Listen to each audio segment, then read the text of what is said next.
जैसे ही हमने कब्र खोली, हमारे रोंगटे खड़े हो गए। अंदर जो नजारा देखा, उसने हमारी जिंदगी बदल दी। ये कहानी आपके होश उड़ा देगी। जैसे ही कब्र खोली और हमने ईंटें हटाईं, दहशत से चीखें निकल गईं। अंदर मुंशी करमदीन, हमारे इलाके के एक उम्र दराज बुजुर्ग थे। वह लिखना पढ़ना नहीं जानते थे और कुछ दिन पहले उनका इंतकाल हो गया था। मैं उनके जनाजे और दफन दोनों में शरीक था। जनाजे के बाद जब हम सब घर लौटे, मुझे अपने कुछ जरूरी कागजात याद आए जो मिल नहीं रहे थे। अचानक ख्याल आया कि वे कागजात शायद मेरी अगली जेब में थे और दफनाते वक्त कब्र में गिर गए होंगे। मैंने मौलाना साहब से इजाजत लेकर कब्र खोदी, लेकिन वहां का नजारा हैरान कर देने वाला था। कब्र गुलाब के फूलों से भरी हुई थी। कागजात तो नहीं मिले, पर मैं सीधे मुंशी साहब के घर पहुंचा। मुंशी साहब की बेटी से सारा माजरा बताया और पूछा कि उनके वालिद ऐसा कौन सा खास अमल करते थे। उसने बताया कि उनका दिल बेहद साफ था। वह हर जरूरतमंद की मदद करते थे और दूसरों के लिए दुआएं किया करते थे। मैं सरकारी क्लर्क हूं, मेरा नाम अकरम है। उसी दिन की एक और घटना ने मेरी जिंदगी में टहलका मचा दिया। सुबह जब मैं तैयार होकर बाहर निकला, मेरे कलीग यूसुफ का फोन आने लगा। उसने 2 दिन पहले मुझे दिए कागजात के बारे में पूछा। मैंने उसे इत्मीनान दिलाया कि कागजात घर पर हैं। फोन रखने के बाद मैं जेब टटोलने लगा। तभी याद आया कि उस दिन तो मैंने ये कपड़े पहने ही नहीं थे। घबरा गया और सोचने लगा कि उस दिन कौन सा सूट पहना था। जैसे ही याद आया, मैं भागकर घर लौटा। मेरी माँ और बीवी मुझे इस हालत में देखकर परेशान हो गईं। मैंने उनके सवालों को नजरअंदाज करते हुए अपने कमरे में जाकर वह काला सूट ढूंढने लगा जो उस दिन पहना था। सब अलमारियां उलट पलट डाली, लेकिन सूट नहीं मिला। मेरी बीवी भी परेशान होकर पूछने लगी कि मैं क्या ढूंढ रहा हूं। मैंने उसे बताया कि सूट में यूसुफ के बहुत अहम कागजात हैं। उसने थोड़ी देर बाद याद करते हुए बताया, वो सूट मैंने धो दिया था। ये सुनते ही मैं छत की तरफ भागा। वहां बाल्टी में गीले कपड़ों के नीचे से सूट निकला। मैंने जल्दी से उसकी जेबें चेक की, लेकिन कागजात नहीं मिले। अब मैं सोचने लगा कि कागजात मिलने के बाद मैं कहां गया था। यह शुक्रवार 19 सितंबर की बात है। मुंशी साहब का इंतकाल हुआ था। उनके जाने का मुझे बेहद दुख था, क्योंकि मेरे वालिद के इंतकाल के बाद वही थे जिन्होंने हमेशा मेरा ख्याल रखा। जब कोई रिश्तेदार पास नहीं आता था, मुंशी साहब हर महीने हमारे घर राशन भिजवाते थे। वह खुद कभी इसके बारे में बात नहीं करते थे, पर मैं जानता था कि यह उनका ही काम था। तब मैं यूनिवर्सिटी के आखिरी साल में था। जल्द ही मैं अपने पैरों पर खड़ा होने वाला था। मेरे वालिद की जगह मेरी क्लर्क की नौकरी लग चुकी थी, लेकिन मैं अपनी डिग्री पूरी करना चाहता था। अब्बा की पेंशन से घर का खर्च चलाना मुश्किल था। ऐसे में मेरी पढ़ाई के खर्चे भी एक्स्ट्रा थे। न जाने अब्बा वह सारे खर्चे कैसे पूरे करते थे। अब्बा की वफात के बाद मुझे पता चला कि उनकी तनख्वाह से हमारा गुजारा नहीं होता था। वह तो 24 घंटे में से 12 घंटे काम करते थे, तब जाकर कहीं मुश्किल से गुजारा होता था। मुश्किलों ने मुझे समझ नहीं आने दिया कि क्या करूं। तब मैं मुंशी साहब के पास गया और उनसे काम मांगने लगा, ताकि दिन में यूनिवर्सिटी जाऊं और रात को उनके पास काम कर सकूं। मुंशी साहब ने मुझे समझाया कि मेरी नौकरी तो वालिद की जगह लग सकती है और पैसे की टेंशन लेने की जरूरत नहीं है। वो मुझे उधार पैसे देने को तैयार थे, ताकि मैं सुकून से पढ़ाई कर सकूं। उन्होंने मेरे पढ़ाई के खर्चे उठाए और महीने का राशन भी भिजवाया। मैं उनके एहसानों तले दबता जा रहा था। जैसे ही मेरी पढ़ाई पूरी हुई, मैंने फैसला किया कि सबसे पहले मैं उनका सारा कर्ज चुका दूंगा। मुझे 2 साल लगे वो पैसे लौटाने में। अगर मुंशी साहब मेरी मदद ना करते तो मेरी पढ़ाई अधूरी रह जाती और मुझे कभी तरक्की ना मिलती। मैं उनका जितना शुक्रिया अदा करूं वह कम है। अब्बा के जाने के बाद उन्होंने हमें संभाला। आज भी जब कोई काम पड़ता है तो मैं कितना भी बिजी क्यों ना हूं, सब छोड़कर उनकी मदद के लिए पहुंच जाता हूं। काफी दिनों से उनसे मुलाकात नहीं हो पाई थी। मैं ऑफिस में बहुत ज्यादा व्यस्त था। तभी मेरी बीवी की कॉल आई। उसने बताया कि मुंशी साहब का इंतकाल हो गया है। मुंशी साहब के इंतकाल की खबर सुनकर मुझे लगा जैसे मैं फिर से यतीम हो गया हूं। मेरे वालिद के बाद मेरा सहारा इस दुनिया से चला गया था।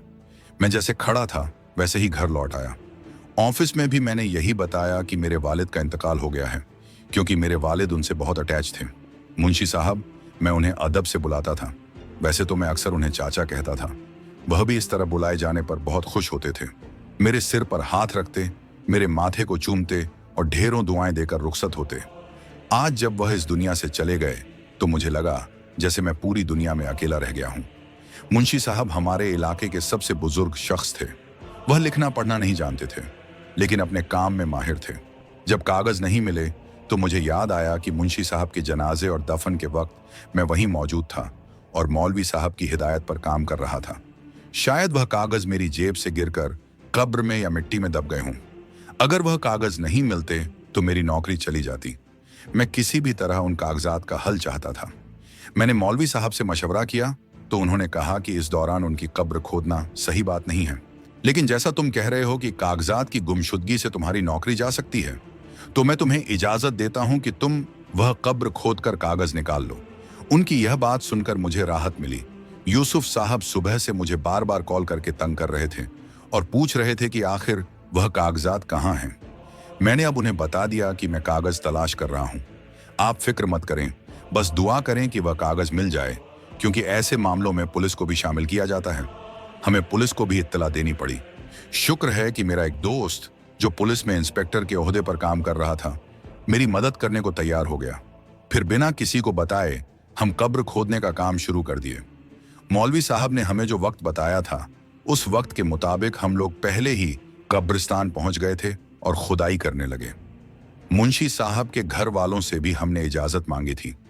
पहले तो उनकी बीवी राजी नहीं हुई, लेकिन मुझसे हमदर्दी करते हुए उन्होंने इजाजत दे दी कि उनके शौहर की कब्र को खोलकर वह कागजात ढूंढ लिए जाएं। हम सब तैयार थे। वहां तकरीबन 4 लोग मौजूद थे। एक मौलवी साहब, दूसरा गोरख, मैं और चौथा इंस्पेक्टर बशीर। मैंने अपने दिमाग में आने वाले ख्यालों को मुश्किल से रोका था, क्योंकि मेरे जहन में बार बार एक ख्याल आ रहा था कि मुंशी साहब न जाने किस हालत में कब्र में मौजूद होंगे। इंसानी जिस्म तो 17 दिनों के अंदर गल सड़ जाता है। अब तो उन्हें गए हुए तकरीबन 30 दिन हो चुके थे। मुझे बहुत डर लग रहा था, हाथ कांप रहे थे, लेकिन गोरख के कहने पर हम मिट्टी हटाने लगे। मैं बार बार आयतुल कुर्सी का वजीफा कर रहा था, क्योंकि मेरे अंदर खौफ बैठ चुका था। ऐसा वक्त जब कोई कब्रिस्तान जाना भी पसंद न करे, ऐसे में हम एक कब्र खोद रहे थे। दिल दहला हुआ था, मेरे होश बिल्कुल भी दुरुस्त नहीं थे। आखिरकार कब्र को खोलने में हम कामयाब हो गए। थकावट से हमारा वजूद दर्द कर रहा था। ऊपर से आसमान पर बादल छा चुके थे। ऐसा लग रहा था कि अभी बारिश शुरू हो जाएगी। हम जल्दी जल्दी अपना काम निपटाना चाहते थे।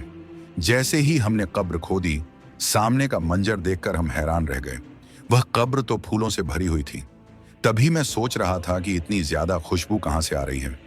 जैसे ही हमने कब्र खोदना शुरू किया था, वह खुशबू मेरे नथुनों से टकरा रही थी।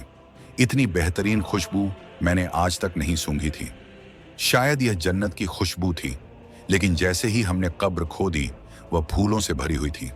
मुंशी साहब का चेहरा 14वीं के चांद की तरह चमक रहा था और उनके कफन पर मिट्टी का एक भी दाग नहीं था। उन्हें इस हालत में देखकर हम डर गए। बारिश के आसार साफ दिख रहे थे। बादल जोर जोर से गरज रहे थे और बिजली चमक रही थी। ऐसे में ठंडी हवा ने दरख्तों के पत्तों को हिलाकर एक खौफनाक मंजर पेश कर दिया। हम सब बहुत ज्यादा डर गए थे। उसी डर और खौफ की वजह से हम यह भूल गए कि हम कागजात के लिए वह कब्र खोद रहे हैं। मैं सब कुछ भूल चुका था। हमने वह कब्र दोबारा बंद की, अच्छे से लिपाई की और फिर दौड़ते हुए मुंशी साहब के घर पहुंच गए। मेरा जिस्म कांप रहा था, घबराहट बढ़ती जा रही थी, सारा बदन पसीने से लथपथ था। आंखों में डर और खौफ ने डेरा जमा लिया था। मैं तो मुंह से एक लफ्ज भी निकालने के काबिल नहीं था। मुंशी साहब का बड़ा बेटा घर से बाहर निकला। उसने मेरी ये हालत देखी तो मुझे बैठक में बैठाया। उसे लगा शायद मुझे ठंड लग गई है, इसलिए उसने हीटर चला दिया और खुद चाय लेने चला गया। जितना मैं डरा हुआ था, उससे साफ जाहिर हो रहा था कि फिलहाल मैं कुछ भी बोलने के काबिल नहीं था। मुंशी साहब का बेटा इस्माइल चाय बनवा कर ले आया। मेरी कपकपाहट में अभी तक कोई कमी नहीं आई थी, बल्कि मेरे अंदर डर और खौफ ऐसे समा चुका था जैसे मेरे जिस्म का हिस्सा हो। मेरी आंखों से आंसू बह रहे थे। शायद कब्रिस्तान में उस वक्त जाना मुझे बहुत महंगा पड़ गया था। मैं वहीं सोफे पर घुटनों में सिर दिए बैठा हुआ था जब इस्माइल साहब कहने लगे, सब ठीक तो है ना? आप इस हालत में क्यों हैं? क्या आपके कागजात मिल चुके हैं? वो मुझसे बहुत सारे सवाल करना चाहते थे, लेकिन मैं एक का भी जवाब नहीं देना चाहता था। मेरे दिमाग में बोलने के लिए बहुत से अल्फाज जमा थे, लेकिन मेरे मुंह से एक भी लफ्ज बाहर नहीं निकल रहा था। मैं अपनी ही हालत से बेखबर था। तभी इस्माइल साहब को किसी दोस्त का फोन आया और पता चला कि उसका एक्सीडेंट हो चुका है। वह फौरन उसकी मदद करने चले गए और जाते हुए कहने लगे, मैं अभी 10 मिनट में वापस आ रहा हूं, आप तब तक यहीं रुकिए, मैं आकर आपसे पूरी सिचुएशन समझूंगा। मैंने उन्हें जाने दिया क्योंकि मैं खुद कुछ भी बोलने या सुनने के काबिल नहीं था। जहां बैठा था वहीं बैठा रहा। थोड़ी देर बाद जब मेरे होश हवास कुछ हद तक बहाल हुए तो मैंने वह चाय पी जो अब तक ठंडी हो चुकी थी। मैं अभी ठंडी चाय खत्म ही करने वाला था जब मुंशी साहब की बड़ी बेटी रुखसाना मेरे पास आई और कहने लगी, भाई साहब आप यहाँ कब तक बैठे रहेंगे? मुझे लगता है कि भाईजान को देर जाएगी, आप सुबह लौट आइए। अगर कुछ बात करनी हो तो मुझसे कर लीजिए, क्योंकि फिलहाल भाई घर पर नहीं आ सकते। उनका फोन आया था और उन्हें घर पहुंचने में लगभग 6 से 7 घंटे लगेंगे। या तो आप अपने घर लौट जाइए या फिर यहीं आराम कर लीजिए। अगर कुछ पूछना हो तो आप मुझसे पूछ सकते हैं। ये कहकर वह जाने लगी। मैंने उन्हें रुखसाना आप कहकर पुकारा तो वह पलटी और कहने लगी, क्या आप मुझसे कुछ पूछना चाहते हैं? मैंने इस बात में सिर हिला दिया। मेरी हालत को समझते हुए वह सामने वाले सोफे पर बैठ गई। डरते डरते मैंने उन्हें पूरा वाकया सुनाया। यह सुनकर उनकी आंखों से आंसू बहने लगे। वह शुक्र अदा करने लगी कि उनके वालिद साहब जो मुकाम चाहते थे, आखिरकार उन्हें वह मुकाम हासिल हो गया। उनकी आंखों से आंसू बह रहे थे लेकिन चेहरे पर मुस्कान थी।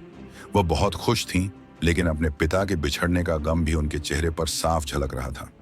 मैं उनसे जल्द से जल्द कुछ जानना चाहता था, लेकिन वह इतनी ज्यादा गमगीन थीं कि जवाब देने के काबिल ही नहीं थीं। मैं उनके नॉर्मल होने का इंतजार करता रहा। मैं उन्हें तसल्ली देना चाहता था, लेकिन मेरी हिम्मत नहीं हो रही थी। कुछ देर बाद उन्होंने अपने आंसू पोंछे और कहने लगी, ये सब कुरान मजीद की बरकत से हुआ है। बेशक अल्लाह का कलाम सच्चा और बराहक है।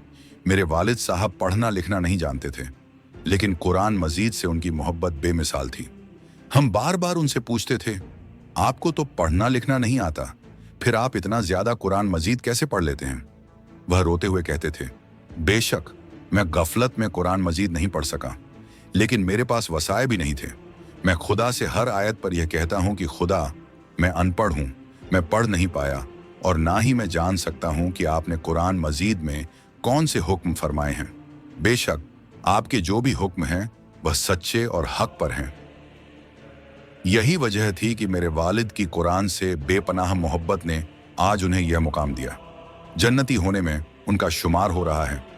वह औरत रोने लगी और मैं हैरानी से उन्हें देखने लगा। मैंने यही नतीजा निकाला कि शायद यह कुरान मजीद की मोहब्बत ही थी जिसने आज उन्हें इस मुकाम पर पहुंचा दिया। लोग उनके जन्नती होने की गवाही दे रहे थे। हम में से बहुत से लोग ऐसे हैं जो अपने कुरान मजीद के लिए कीमती से कीमती गिलाफ बनवाते हैं, लेकिन कुरान को पढ़ते नहीं। फिर हम उसे अलमारियों में सजाकर रख देते हैं, यहां तक कि महीनों तक उसे उठाकर पढ़ते भी नहीं, जिसकी वजह से उस पर धूल जम जाती है। यह कुरान मजीद हमारे लिए हिदायत का सरचश्मा है। हमारे हर मसले का हल इसमें मौजूद है, लेकिन हम ना तो इसे समझकर पढ़ते हैं और ना ही इसके तर्जुमा को दोहराने की कोशिश करते हैं। हम इसे सिर्फ एक फर्ज के तौर पर कुछ आयतें पढ़ लेते हैं और फिर कुरान मजीद को बंद करके किसी ऊंची जगह पर रख देते हैं जहां हमारा कभी हाथ भी नहीं पहुंचता। इस वजह से हम इसकी तिलावत से महरूम हो जाते हैं। मैंने मुंशी साहब की बेटी की बात सुनी और मुझे मेरा जवाब मिल चुका था। मैं बिना कुछ बोले जैसे आया था वैसे ही बैठक से बाहर निकल गया। वह औरत मुझे इस तरह जाता हुआ देखती रही। मेरे बाहर निकलते ही उसने बैठक का दरवाजा बंद किया और अंदर चली गई। मैं छोटे छोटे कदम उठाते हुए अपने घर पहुंच गया। मेरी बीवी परेशान हाल बाहर सहन में मेरा इंतजार कर रही थी। वह ठंड से कांप रही थी, लेकिन उसने मेरा इंतजार करना नहीं छोड़ा। मुझे उस पर बहुत प्यार आया और खुद पर गुस्सा भी। मैं बिना कुछ सोचे, बिना उसे सलाम किए अपने कमरे में गया। फिर पूरे कमरे को घूर कर देखने लगा। कितना अरसा हो गया था मैंने कुरान मजीद को उठाकर भी नहीं देखा था। मैं मस्जिद में जाता तो अगर वक्त मिलता वहां रखे कुरान मजीद से तिलावत कर लेता। अगर वक्त ना मिलता तो बस नमाज पढ़कर वापस लौट आता। मैंने चारों तरफ नजर दौड़ाई और सारी दराजें छान मारी। मुझे कुरान मजीद कहीं भी नजर नहीं आया। सामने टेबल पर मेरी बीवी का कुरान रखा हुआ था। मेरा दिल शिद्दत गम से फटने लगा। मैं सोचने लगा कि मैं कैसा मुसलमान हूं जिसे अपना रखा हुआ कुरान मजीद भी नहीं मिल रहा। मेरी बीवी भी मेरे पीछे आ चुकी थी। उसने कहा, अब क्या ढूंढ रहे हैं? आपके कागजात तो मिल चुके हैं। मैंने कहा, कागजात तो मिल चुके हैं, लेकिन मैं कुरान मजीद खो चुका हूं और उसे तलाश कर रहा हूं। मेरी बीवी हैरत से मुझे देख रही थी। उसे मेरी मानी खेज बातों की बिल्कुल भी समझ नहीं आ रही थी। वह झुंझलाकर कहने लगी, कहीं आप अपना कुरान मजीद तो नहीं ढूंढ रहे? मैंने फौरन कहा, हाँ, मैं वहीं ढूंढ रहा हूं। क्या तुमने मेरा कुरान मजीद कहीं देखा है? वह कहने लगी, आप भी ना, आपने खुद ही मुझसे अलमारी के ऊपर कुरान मजीद रखवाया था। आप खुद ही भूल गए। फिर उसने जल्दी से लकड़ी की टेबल खींच कर लाई और बोली, ऊपर चढ़कर देखिए, आपको आपका कुरान मजीद मिल जाएगा। मेरे आंसू हलक में अटक चुके थे। मैं कुछ भी बोलने के काबिल नहीं था। फिर भी मैंने जल्दी से टेबल को खींचा। इस वजह से फर्श पर बिछी हुई कारपेट एक तरफ खिसक गई, लेकिन मुझे इसकी कोई परवाह नहीं थी। मैंने जल्दी से टेबल को अलमारी के पास लाकर उस पर चढ़ गया। मेरी आंखों से आंसू बहने लगे, क्योंकि अब तक मैं खुद को जब्त में रखे हुए था। जैसे ही मैंने अलमारी पर नजर दौड़ाई, वहां हर तरफ धूल की मोटी तह जमी हुई थी। मुझे अपना कुरान मजीद नजर नहीं आया। मैं घबरा गया। मेरी आंखों से आंसू रुकने का नाम नहीं ले रहे थे। दिल अजीब सी घबराहट का शिकार हो गया। मेरे हाथ कांप रहे थे। मैंने अपनी बीवी को बुलाकर कहा, यहां तो कोई कुरान मजीद नहीं रखा। क्या तुमने इसे कहीं और रख दिया है और भूल गई हो? जल्दी से कुरान मजीद तलाश करो। मेरा दिल डूबता हुआ महसूस हो रहा था, यह सोचकर कि मैंने अपना कुरान खो दिया है।